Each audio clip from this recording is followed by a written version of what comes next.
السلام عليكم ورحمة الله وبركاته. أسعد الله صباحكم بكل خير. جالي سؤال كده، سؤال جميل. حد قاله لي كده على موقع التواصل الاجتماعي، قال لي يا ميس إبراهيم بما إنك خبير وناس عمالة تخس عندك ومش عارف إيه أكتر حاجة تدخلني في الكيتوتيز وأحرق دهون.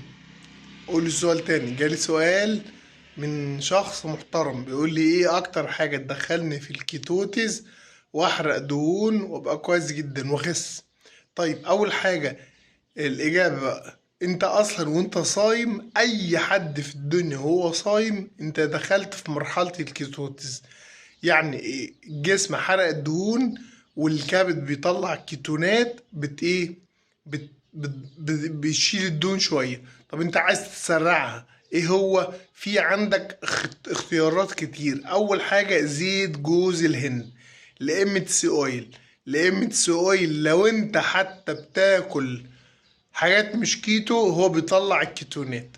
فيبقى انت اول نصيحة ليك لو سمحت خد زيت جوز الهند، معلقة على القهوة، ادي معلقة على الجبنة، ادي تاني معلقة على اي اكل كده، 3 معالق. لو خدت 3 معالق في اليوم زيت جوز الهند او زبدة جوز الهند هتخس هتخس. طيب انا مش بحب زيت جوز الهند، انا بحب زيت الزيتون. ليه؟ عشان الرسول صلى الله عليه وسلم قال كلوا الزيت وادهنوا به فانه من شجرة مباركة. لو خدت تلات اربع معالق زيت زيتون، اول حاجة 3 4 معالق زيت زيتون امنين جدا جدا جدا وكويسين جدا جدا جدا. وكده انت دخلت في حمية البحر الابيض المتوسط، ملناش دعوة بالكيتو كده. هتخس. هتعمل ثورة. 3 4 معالق زيت زيتون، واحدة على الريق كده معلقتين، واحدة على السلطة، واحدة على كل الأكل. يبقى أنت لو زودت زيت جوز الهند زيت زيتون هتخس. اللي بعديه اعمل مجهود كبير قبل الفطار. انت بتفضل تحرق في الدهون. خلاص بقى قبل الفطار ده مفيش حاجة تتحرق. لو عملت مجهود سوبر سوبليكس سوفريم انت هتحرق اكتر. او بعد الفطار او بعد الترويح، اي مجهود في رمضان بتحسب لك وبتحرق دهون. دول الحاجات اللي انت لو عملتهم انت هتخس. كفاية؟ لا مش كفاية، انا مش بتاع كفاية. انا طماع في العلم. يعني انا طماع في العلم وطماع في صحة الناس. يعني اتس جود but not good enough، ده شعاري في الكيتو. انا ما بقبلش حد يخس 2 ولا 3 كيلو في الاسبوع مع انه ده صحي، بس انا بحب اكتر. طيب ايه الحاجات اللي تخليك تخس اكتر؟ اقول لك. اول حاجة في مشروب روعة، بقدونس وليمون ونعناع. ده المشروب الاخضر. حاول تشربه كده مرة على الفطار. نقول تاني بقدونس وليمون ونعناع.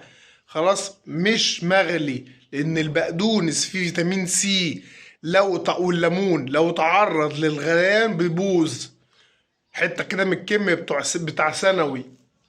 فيتامين سي بيضيع بالحرارة. طيب يبقى بقدونس على الليمون على النعناع، لو خلطتهم في الخلاط كده وشربتهم مرة في اليوم انت هتخس. نيجي بقى الأسطورة اللي الناس كلها متضايقة منه، البيض. عملوا دراسة في جامعة، مش فاكر الجامعة ايه، بس عملوا دراسة جابوا 60 واحد ومشوهم على دايت، وجابوا 60 واحد وأكلوهم بيض ومش ماشيين على دايت. اللي خس مين؟ اللي كل البيض. هو ليه كل الناس بتخس في رمضان؟ في حاجة أساسية في السحور في رمضان هي البيض، فعشان كده الناس بتخس في رمضان. خلاص. والبقوليات بتجيب سعادة، فعشان كده لو كلت فول ببيض بالطريقة اللي أنا قلتها لك أنت هيجيلك سعادة وهتخس. نصيحتي ليكوا طبق بيض كبير، طبق بيض كبير وخضار، وحط عليه شوية فول، وحط عليه جبنة كده، وحط في الاير فلاير. يا سلام، دماغ احلى قنبلة. لازم تاكل بيض كل يوم في السحور، كل يوم كل يوم، ومعاك من 6 ل 12.